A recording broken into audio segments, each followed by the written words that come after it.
Welcome to new session. তোমরা যারা WBSSCর group C এবং গ্রুপ ডির এক্সাম দেবে, তোমাদের জন্য আজকে জেনারেল নলেজ অর্থাৎ জিকে থেকে বাছাই করা 25টি কোশ্চেন, যেগুলো কমনযোগ্য কোশ্চেন পরীক্ষায় আসতে চলেছে, ওই টাইপের কোশ্চেন বিস্তারিত উত্তর সহ আমরা আলোচনা করব। মনোযোগ সহকারে প্রথম থেকে শেষ পর্যন্ত ক্লাসটি দেখবে। তোমরা যারা পরীক্ষা দেবে সম্পূর্ণ ফ্রিতে অর্থাৎ সম্পূর্ণ বিনামূল্যে WBSSC গ্রুপ সি এবং গ্রুপ ডি এক্সামের জন্য কোশ্চেন অ্যান্সার সাজেশন সেট সম্পূর্ণ ফ্রিতে এই অ্যাপে পেয়ে যাবে। তো প্লে স্টোরে গিয়ে WBSSC group C and D এই অ্যাপটি ইনস্টল করবে, এই লোগো দেখে অ্যাপটি ইনস্টল করবে। এখানে সম্পূর্ণ ফ্রিতে কোশ্চেন অ্যান্সার প্রতিটি সেট তোমাদের সিলেবাস অনুসারে দেওয়া রয়েছে। তোমরা অবশ্যই প্রত্যেকটি সাবজেক্ট অনুসারে এখানে কোশ্চেন অ্যান্সার প্র্যাকটিস করতে পারবে। তো অ্যাপটি ইনস্টল করে রাখবে। তো আমি কথা বাড়াচ্ছি না, সরাসরি তোমাদের সিলেবাসে জেনারেল নলেজ থেকে অর্থাৎ জিকে থেকে 15টি কোশ্চেন আসবে। আমি 25টি কোশ্চেনে রেখেছি, কারণ অনেক কোশ্চেন আমরা পরপর আলোচনা করব। প্রথম কোশ্চেন কি বলছে, বসুন্ধরা দিবস বা আর্থ ডে কবে পালিত হয়? বসুন্ধরা দিবস বা আর্থ ডে কবে পালিত হয়? চারটে অপশন দেওয়া রয়েছে, 5ই জুন, 21শে মার্চ, 22শে এপ্রিল নাকি 22শে মে। তো রাইট অ্যান্সার কি হবে? বসুন্ধরা দিবস বা আর্থ ডে আমরা 22শে এপ্রিল এই তারিখেই পালন করি। তাহলে কি বললাম? 22শে এপ্রিল বসুন্ধরা দিবস বা ইংলিশে আমরা একে আর্থ ডে বলি। এই দিনটি পালন করা হয়। কেন পালন করা হয়?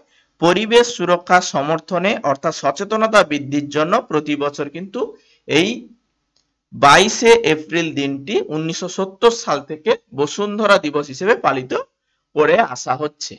তারপরের কোশ্চেন কি বলছে, ভারতে টাইগার প্রজেক্ট কত সালে চালু হয়েছিল? ভারতে টাইগার প্রজেক্ট কত সালে চালু হয়েছিল? চারটে অপশন দেওয়া রয়েছে, অপশনগুলো তোমরা দেখো। আমি অপশন পড়ছি না, সরাসরি অ্যান্সারে আসছি। তোমরা কোশ্চেন দেখে প্রথমে অ্যান্সার করার চেষ্টা করবে। তো আমরা জানি যে টাইগার প্রজেক্ট কেন হয়েছিল? টাইগার প্রজেক্ট বাঘের সংখ্যা হ্রাস পাওয়ার জন্য, যাতে প্রাকৃতিক আবাসস্থলে আরো বাঘগুলোকে সংরক্ষণ করা যায়, সেই জন্য 1973 সাল থেকে অর্থাৎ 1973 সালের 1 এপ্রিল থেকেই টাইগার প্রজেক্ট এর কাজ শুরু হয়। অর্থাৎ টাইগার প্রজেক্ট কত সালে চালু হয়েছে? 1973 সালে। তো এখানে অপশন বি হবে রাইট অ্যান্সার। পরবর্তী কোশ্চেন, খাদ্য শৃঙ্খলে শক্তির প্রাথমিক উৎস কি? আমরা জানি যে খাদ্য শৃঙ্খলে শক্তির প্রাথমিক উৎস বলতে সকল শক্তির উৎস কি? সূর্য। যদি বলতো প্রাথমিক খাদ্য কি, তখন তো আমরা সবুজ উদ্ভিদ, ঘাস, এইগুলো। কিন্তু এখানে বলে যে খাদ্য শৃঙ্খলে শক্তির প্রাথমিক উৎস, তো এখানে রাইট অ্যান্সার হবে সূর্য। বাস্তুতন্ত্রের সমস্ত শক্তির মূল উৎস হচ্ছে সূর্য। এটা একদম ইজি এবং সহজ কোশ্চেন। সূর্য, দন্তস্বয় দীর্ঘ অন্তস্থ জয় রেপ, একটু ভেঙে গেছে, এটা টাইপ করা হয়েছে এই জন্য। আচ্ছা, বাদ দাও। তারপরে কি বলছে, জৈব বিবর্ধন বা বায়োম্যাগনিফিকেশন বলতে কি বোঝায়? জৈব বিবর্ধন বা বায়োম্যাগনিফিকেশন আমরা জানি, জৈব বিবর্ধন বলতে ডিডিটির একটা উদাহরণ আমরা জেনেছিলাম যে ডিডিটি কি করে?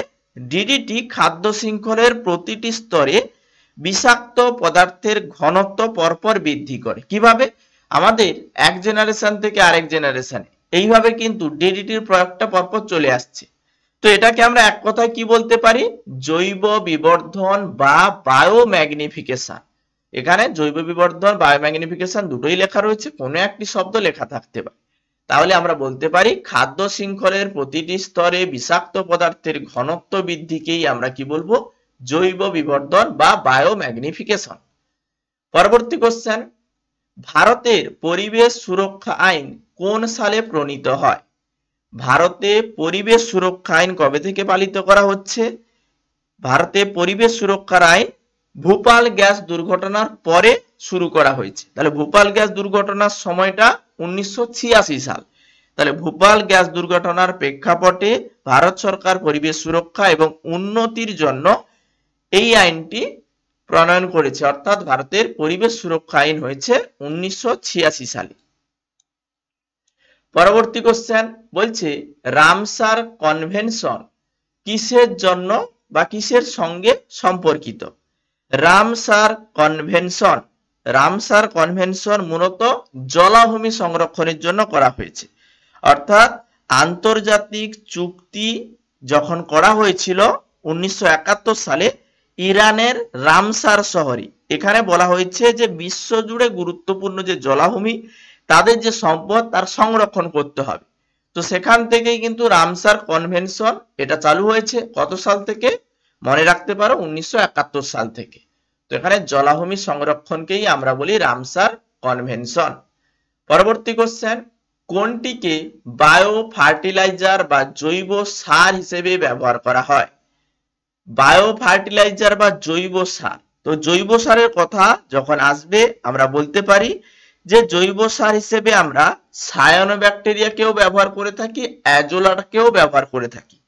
এগুলো প্রাকৃতিকভাবে মাটির পুষ্টিগুণ বৃদ্ধি করার জন্যই কিন্তু হচ্ছে। কিভাবে না, অ্যাজোলা এক ধরনের ফার্ন, সায়ানোব্যাকটেরিয়া এক ধরনের নীলাভ সবুজ শৈবাল। তাহলে নীলাভ সবুজ শৈবাল এই যে সায়ানোব্যাকটেরিয়া বায়ুমণ্ডল থেকে সরাসরি কি করছে? নাইট্রোজেন সংবন্ধন করছে। তাহলে আমরা বলতে পারি বায়ো ফার্টিলাইজার বা জৈব সার হিসেবে ব্যবহৃত হয় অ্যাজোলা ও সায়ানোব্যাকটেরিয়া। তো এখানে অপশন সি হবে রাইট অ্যান্সার। পরবর্তী কোশ্চেন, বাস্তুতন্ত্রের বিয়োজক এর উদাহরণ কোনটি? বাস্তুতন্ত্রে বিয়োজক কারা? কারা বিয়োজিত করে? পচা জীবদেহ কারা নষ্ট করে? বা কোনো জীবদেহ মরে গেলে সেটাকে নষ্ট করে কারা? বিভিন্ন ব্যাকটেরিয়া এবং ছত্রাক। তাহলে আমরা বলতে পারি ব্যাকটেরিয়া এবং ছত্রাক এরা হচ্ছে মৃত উদ্ভিদ এবং প্রাণীর দেহবিশেষকে ভেঙে সরল পদার্থে পরিণত করে। তাহলে এখানে ব্যাকটেরিয়া ও ছত্রাক রাইট অ্যান্সার হবে। পরবর্তী কোশ্চেন, সাস্টেনেবল ডেভেলপমেন্ট বা যাকে আমরা বাংলায় স্থিতিশীল উন্নয়ন, এই স্থিতিশীল উন্নয়ন বলতে কি বোঝায়? স্থিতিশীল উন্নয়ন বলতে এক প্রজন্ম থেকে আরেক প্রজন্ম, মানে ভবিষ্যৎ প্রজন্মের কথা ভেবে বর্তমানের যে অবস্থা সেই বর্তমান প্রজন্মের চাহিদা পূরণটাকেই আমরা সাস্টেনেবল ডেভেলপমেন্ট বা বাংলায় স্থিতিশীল উন্নয়ন বলতে পারি। তাহলে এটা কিন্তু বর্তমানে খুব ভালো একটা দিক যে ভবিষ্যৎ প্রজন্মের চাহিদাকে অক্ষুণ্ণ রেখে বর্তমান প্রজন্মের চাহিদার যে পূরণ সেটাকেই আমরা বলছি স্থিতিশীল উন্নয়ন বা সাস্টেনেবল ডেভেলপমেন্ট। পরবর্তী কোশ্চেন, লাইকেন কোন ধরনের দূষণের সূচক হিসেবে কাজ করে? লাইকেন এটা কোন ধরনের দূষণের সূচক হিসেবে কাজ করে? তো লাইকেন কি করে? লাইকেন সালফার ডাই অক্সাইড গ্যাসের প্রতি অত্যন্ত সংবেদনশীল হওয়ার জন্য এটা বায়ু দূষণ বেশি করে। তাহলে লাইকেন কি করে? বায়ু দূষণ বেশি করে, অর্থাৎ বায়ো ইনডিটেক্টর হিসেবে কিন্তু এটা কাজ করে। কি বললাম? লাইকেন সালফার ডাই অক্সাইড গ্যাসের প্রতি অত্যন্ত সংবেদনশীল হওয়ার জন্য এটা বায়ু দূষণ যেখানে বেশি, অর্থাৎ লাইকেন সেই জায়গায় কিন্তু জন্মাতে পারে না। এই জন্য আমরা বলতে পারি এটা বায়ো ইনডিটেক্টর হিসেবে কাজ করছে। লাইকেন কোন ধরনের বায়ু দূষককে সূচক করছে কথাটা যেহেতু বলা হয়েছে, তো আমরা বায়ু দূষণ অ্যান্সার করব। ঠিক আছে, কোশ্চেনটি একবার রিপিট করবে। পরবর্তী কোশ্চেন, পানীয় জলে আর্সেনিকের দূষণের ফলে কোন রোগ হয়? পানীয় জলে যদি আর্সেনিকের দূষণ হয় সেক্ষেত্রে আমরা কোন রোগের কথা বলতে পারি? তো আর্সেনিকের যে মাত্রা রয়েছে সেই মাত্রা থেকে যদি বেশি চলে যায়, 0.05 এর বেশি যখন চলে যাবে তখন কিন্তু আর্সেনিক দূষণ হবে। তো আর্সেনিক দূষণের ফলে ফুসফুসের রোগ, ত্বকের ক্যান্সার, ব্ল্যাক ফুট ডিজিজ এই রোগগুলো হয়। তো এখানে যেহেতু অপশন সিতে দেখো ব্ল্যাক ফুট ডিজিজ রয়েছে, তো এটাই আমরা দাগ করব। পানীয় জলে আর্সেনিকের দূষণের ফলে কোন রোগ হয়? ব্ল্যাক ফুট ডিজিজ এই রোগটি হয়। পরবর্তী কোশ্চেন, বায়োডাইভার্সিটি হটস্পট এর ধারণা কে প্রবর্তন করেন? বায়োডাইভার্সিটি হটস্পট, তো হটস্পট বায়োডাইভার্সিটি এই কথাগুলো আমরা কিন্তু পড়েছি। কিভাবে এটাকে আমরা বলতে পারি যে বায়োডাইভার্সিটি হটস্পট বলতে যেটা হচ্ছে একটা অঞ্চল, অঞ্চল বলতে যেখানে প্রচুর পরিমাণে স্থানীয় প্রজাতি পাওয়া যাবে। এই কথাটা কিন্তু বলেছিল 1988 সালে ব্রিটিশ পরিবেশবিদ নরম্যান মায়ার্স। এই নরম্যান মায়ার্স বায়োডাইভার্সিটি হটস্পট এই শব্দটি বা এই ধারণাটি প্রবর্তন করেছেন। সালটা মনে রাখবে 1988 সাল। তাহলে নরম্যান মায়ার্স হবে রাইট অ্যান্সার।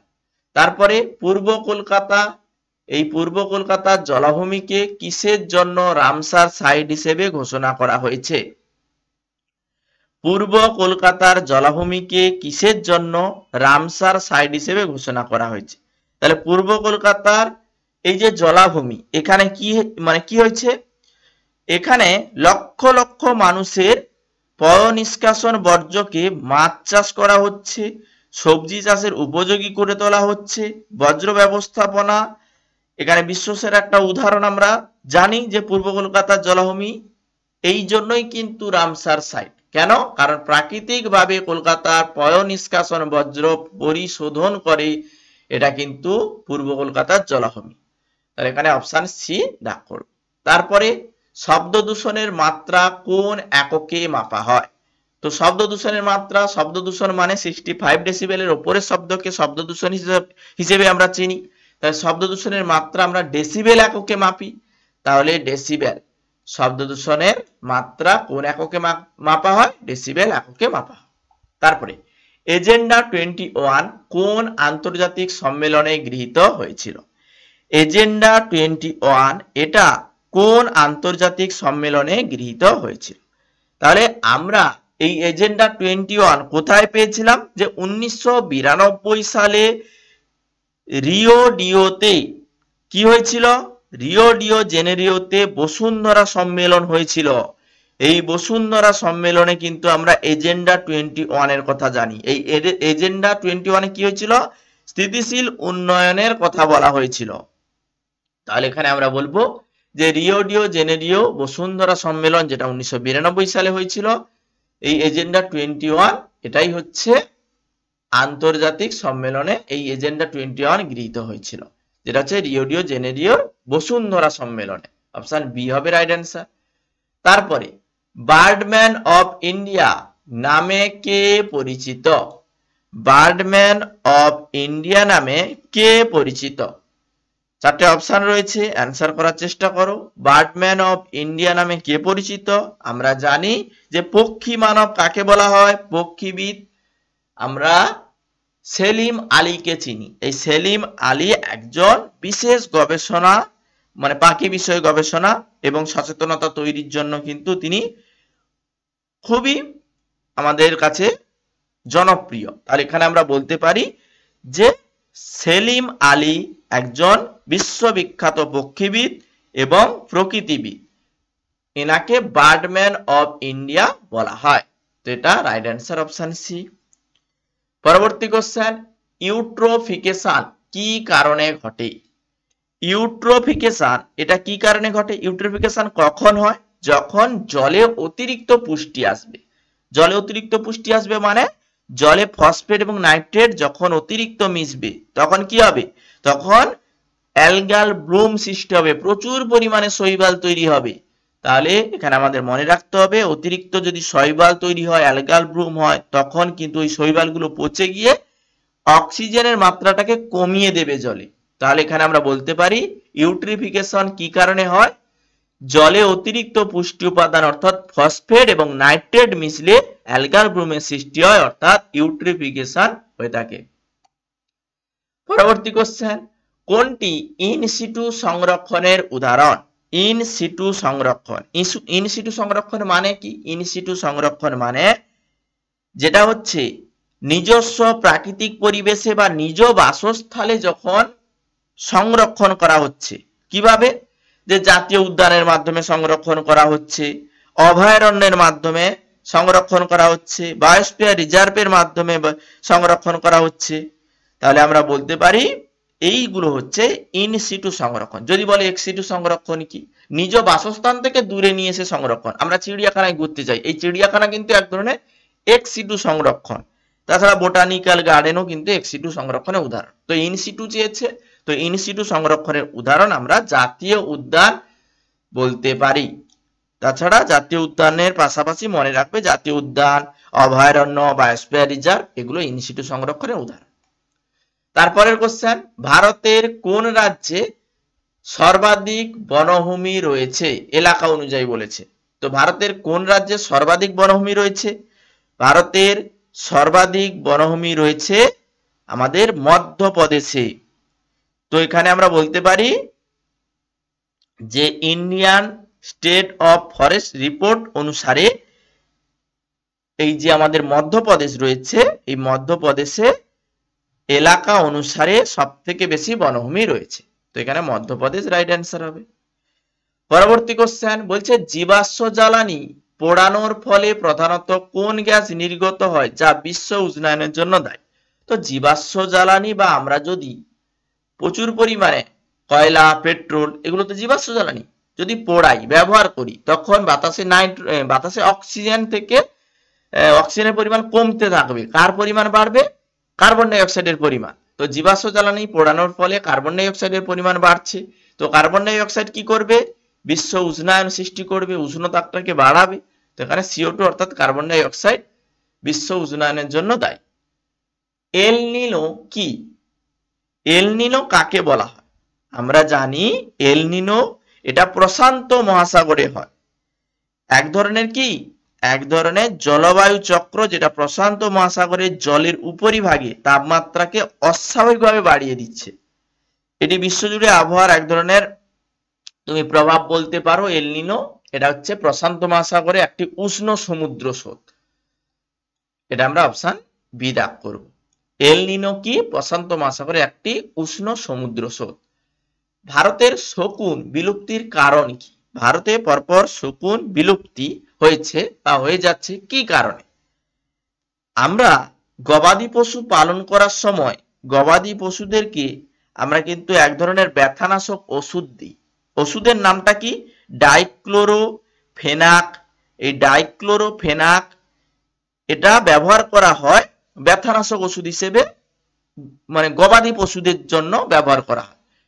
তো এটা এক ধরনের রোগ প্রতিরোধ করছে, যেমন ঠিক তেমনি শকুন যদি এই পচা মানে একটি গবাদি পশু মারা গেল সেটাকে যখন খাবে তার শরীরের মধ্যে কিন্তু এই ডাইক্লোরোফেনাকটা থেকে যাচ্ছে। ওটা কি করছে? শকুনের হার্টটাকে ব্লক করে দিচ্ছে, কিডনিটাকে ব্লক করে দিচ্ছে। তাহলে আমরা বলতে পারি ভারতের শকুন বিলুপ্তির জন্য দায়ী এই যে ব্যথানাশক ওষুধ ডাইক্লোরোফেনাক গবাদি পশুদের ব্যবহার করা হয়, এটা শকুনের কিডনিটাকে নষ্ট করে দিচ্ছে। এটাই হচ্ছে বিলুপ্তির প্রধান কারণ, ভারতের শকুনের বিলুপ্তির প্রধান কারণ। তারপরের কোশ্চেন, একটি বাস্তুতন্ত্রে উৎপাদক কারা? একটি বাস্তুতন্ত্রের উৎপাদক কারা? তো বাস্তুতন্ত্রের উৎপাদক কারা? যারা সালোক সংশ্লেষ করতে পারে, সবুজ উদ্ভিদ। তাহলে সবুজ উদ্ভিদ অর্থাৎ যারা সালোক সংশ্লেষ করতে পারে তারাই হচ্ছে বাস্তুতন্ত্রের উৎপাদক। পরবর্তী কোশ্চেন, বায়োডিগ্রেডেবল বজ্রের উদাহরণ কোনটি?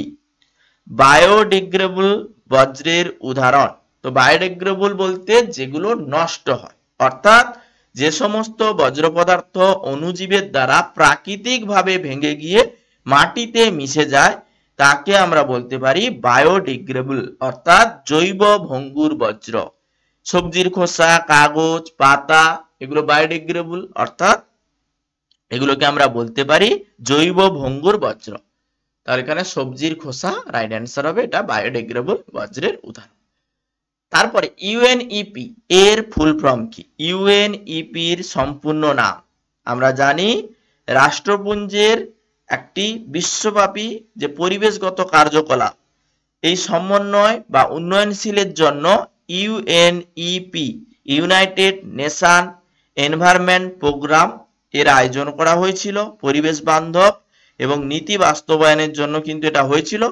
তো এখানে আমরা যেহেতু ইউএনইপির ফুল ফর্ম চেয়েছে অ্যান্সার করব ইউনাইটেড নেশন এনভায়রনমেন্ট প্রোগ্রাম, যেটা অপশন বি তে রয়েছে, এটাই হবে রাইট অ্যান্সার। তো টোটাল আমরা 25টি কোশ্চেন আলোচনা করলাম, বাছাই করা কমন যোগ্য কোশ্চেন। এই জায়গায় আমরা প্রতিটি অপশনকে একটু চেষ্টা করেছি ডিটেলসে বোঝানোর। তো এইভাবে আমরা কন্টিনিউ ক্লাসগুলো করাচ্ছি, এর আগে আমরা ক্লাস করেছি, এইভাবে কন্টিনিউ তোমাদের সিলেবাসে যেগুলো রয়েছে general knowledge, GK, current affairs, math বা ইংলিশ যেটা গ্রুপ সি এর জন্য সমস্ত কিছুই ক্লাস আমরা পরপর কন্টিনিউ রাখছি। তোমরা এর আগের ক্লাসগুলো প্লেলিস্ট করে দেওয়া হয়েছে, দেখবে। আর অবশ্যই অবশ্যই সম্পূর্ণ বিনামূল্যে কোশ্চেন অ্যান্সার প্র্যাকটিস করতে হলে সাজেশন সেট এখানে কিন্তু দেওয়া রয়েছে, কোশ্চেন অ্যান্সার প্র্যাকটিস করবে। WBSSC group C and D play store থেকে এই লোগো দেখে অ্যাপটি ইনস্টল করে নেবে। এখানে সম্পূর্ণ বিনামূল্যে কিন্তু আমি যেগুলো আলোচনা করছি, যে টাইপের কোশ্চেন পরীক্ষায় আসতে পারে, কমন যোগ্য কোশ্চেন অ্যান্সার সম্পূর্ণ বিনামূল্যে ফ্রিতে দেওয়া রয়েছে প্র্যাকটিস করার জন্য। তো অফিসিয়াল এই অ্যাপটি অবশ্যই ইনস্টল করে রাখবে। আজকে সেশন এই পর্যন্ত, ক্লাস আমি এখানেই শেষ করছি।